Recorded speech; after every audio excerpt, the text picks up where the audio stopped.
નમસ્કાર દર્શક મિત્રો, ટીવી18 ન્યૂઝમાં આપનું સ્વાગત છે। ટીવી18 ન્યૂઝ ગુજરાતની પળે પળની ખબર ધરાવતી ગુજરાતી ન્યૂઝ ચેનલ છે। હવે જોઈએ મુખ્ય સમાચાર।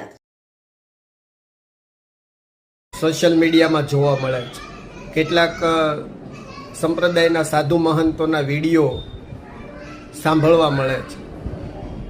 એમાંના બે પુસ્તકોની માહિતી આપણે મેળવી તો એ માહિતીમાં એક પુસ્તક છે શ્રીજી સંકલ્પ મૂર્તિ ગોપાલાનંદની વાતોની ચોથી આવૃત્તિમાં વાર્તા નંબર 33 પર એવું લખ્યું છે કે દ્વારકાધીશ ભગવાન શ્રી કૃષ્ણ એ દ્વારકામાં નથી અને વડતાલમાં બિરાજમાન છે। બીજું એવું પુસ્તક શ્રી સ્વામિનારાયણ ચરિત્ર ચિંતામણી એના પેજ નંબર 589 પર એક વાર્તા લખી છે। એ વાર્તા મારે અહીંયા ટૂંકમાં કહેવી છે કે એ વાર્તામાં વડોદરાના રાવ સાહેબ ગોપાલરાવના ભાઈ આબા સાહેબ સ્વામિનારાયણ સંપ્રદાયના મહારાજને મળે છે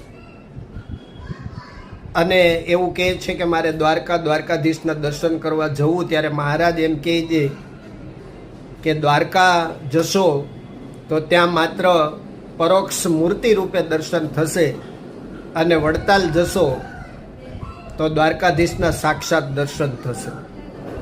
અને પછી આબા સાહેબ અને એમનો પરિવાર તેમ છતાં દ્વારકા જાય છે અને એની હોડી ડૂબી જાય છે અને હોડી ડૂબી જતા એમના તમામ પારિવારિક સભ્યો ડૂબીને મૃત્યુ પામે છે અને આબા સાહેબ મહારાજના ભગત અને સત્સંગી હોવાથી એમને મહારાજ સાક્ષાત ભગવાન રૂપે આવીને બચાવી લે છે। અને પછી એમાં લખે છે કે આબા સાહેબે એમના સંતાનો અને પત્ની કે જે કુસંગી હતા એમનો અભિપ્રાય લઈ અને દ્વારકા ગયા એટલે એમને આ પરિણામ ભોગવવું પડ્યું અને વડતાલ ગયા હોત તો એમને આ પરિણામ ન ભોગવવું પડત એવી આ બુકની અંદર એક વાર્તા લખેલી છે। તો મારે આ સંપ્રદાયના પ્રકાશકો આ સંપ્રદાયનું સાહિત્ય તૈયાર કરતા મહંતો કે લેખકોને કહેવું કે શું તમે જાણો છો કે દ્વારકાધીશ એ 5000 વર્ષ પહેલાં એમની ઉત્પત્તિ થઈ છે અને સ્વયંભૂ ઉત્પન્ન થયેલો દેવ છે। અને જ્યારે સ્વામિનારાયણ સંપ્રદાય એ છેલ્લા 250 વર્ષથી જ ઉત્પન્ન થયેલો છે। અહીંયા આ મહંતો પણ એક ચરણ સ્વામી કે એવા કોઈ સ્વામીને એમનો વિડીયો પણ આવ્યો છે અને એમાં પણ એમ કહે છે કે દ્વારકાધીશ એ દ્વારકાથી મહારાજની સાથે વડતાલ આવી ગયા અને વડતાલ ત્યાં હાલમાં બિરાજમાન છે, દ્વારકામાં નથી। આવી ભ્રામક વાતો કરી અને લોકોને ભરમાવાનું ક્યાં સુધી ચાલુ રાખશો?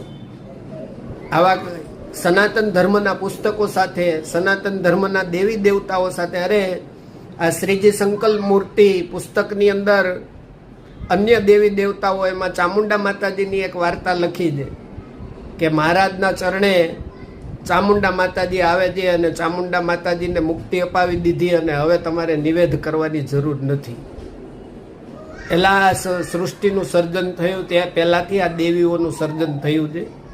આ દેવીઓ કોઈ મહારાજના કહેવાથી મુક્તિ પામી ન શકે એટલી સામાન્ય માણસોને પણ ખબર હોય। આ ભોળા લોકોને ભરમાવી, ડરાવી અને પોતાના સંપ્રદાયમાં લાવવાનું આવા પુસ્તકોના માધ્યમથી લોકોને સનાતન ધર્મથી દૂર કરવાનું એક ષડયંત્ર હોય એવું લાગે છે। અવારનવાર આવા નિવેદનો આવી રહ્યા છે પણ હવે સમય પાકી ગયો છે કે આવા નિવેદનો, આવા પુસ્તકોના માધ્યમથી ઇતિહાસ સાથે વેદ, પુરાણ, મહાભારત, ગીતા જેવા પુસ્તકોના ઇતિહાસ સાથે છેડા કરવાનું કામ એ વ્યાજબી નથી। આ છેલ્લા 15 દિવસથી અવારનવાર અન્ય સમાજો દ્વારા, કૃષ્ણ પ્રેમીઓ દ્વારા, દ્વારકાધીશ પ્રેમીઓ દ્વારા, દ્વારકાવાસીઓ દ્વારા, આહિર સમાજ દ્વારા, ઇવન પરિમલભાઈ નાથવાણીએ પણ વ્યક્તિગત રીતે સોશિયલ મીડિયાના માધ્યમથી ખેદ વ્યક્ત કર્યો છે। આશા રાખીએ કે તમામ કૃષ્ણ પ્રેમીઓ અને તમામ સમાજો આવું જે પાયા વિહોણા તથ્યો લોકો સુધી પહોંચાડી અને અન્ય દેવી દેવતાઓ કે અન્યના ઈષ્ટને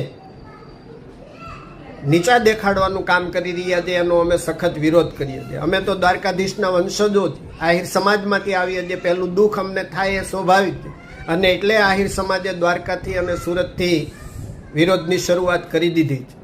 અને આ વિડીયોના માધ્યમથી આ સંપ્રદાયના પ્રકાશકોને, આ સંપ્રદાય સાથે જોડાયેલા આ પુસ્તકોનું પ્રકાશન કરનારા લેખકો અને આવા નિવેદનો આપતા સ્વામીના વિરોધ માટે અને એમનો ખુલાસો માંગવા માટે આગામી સમયમાં પ્રોપર આયોજન કરી અને એમના ખુલાસાઓ માંગવામાં આવશે. જો યોગ્ય ખુલાસા નહીં આપે તો એમનું પરિણામ શું આવે એ તો દ્વારકાધીશ જ જાણે.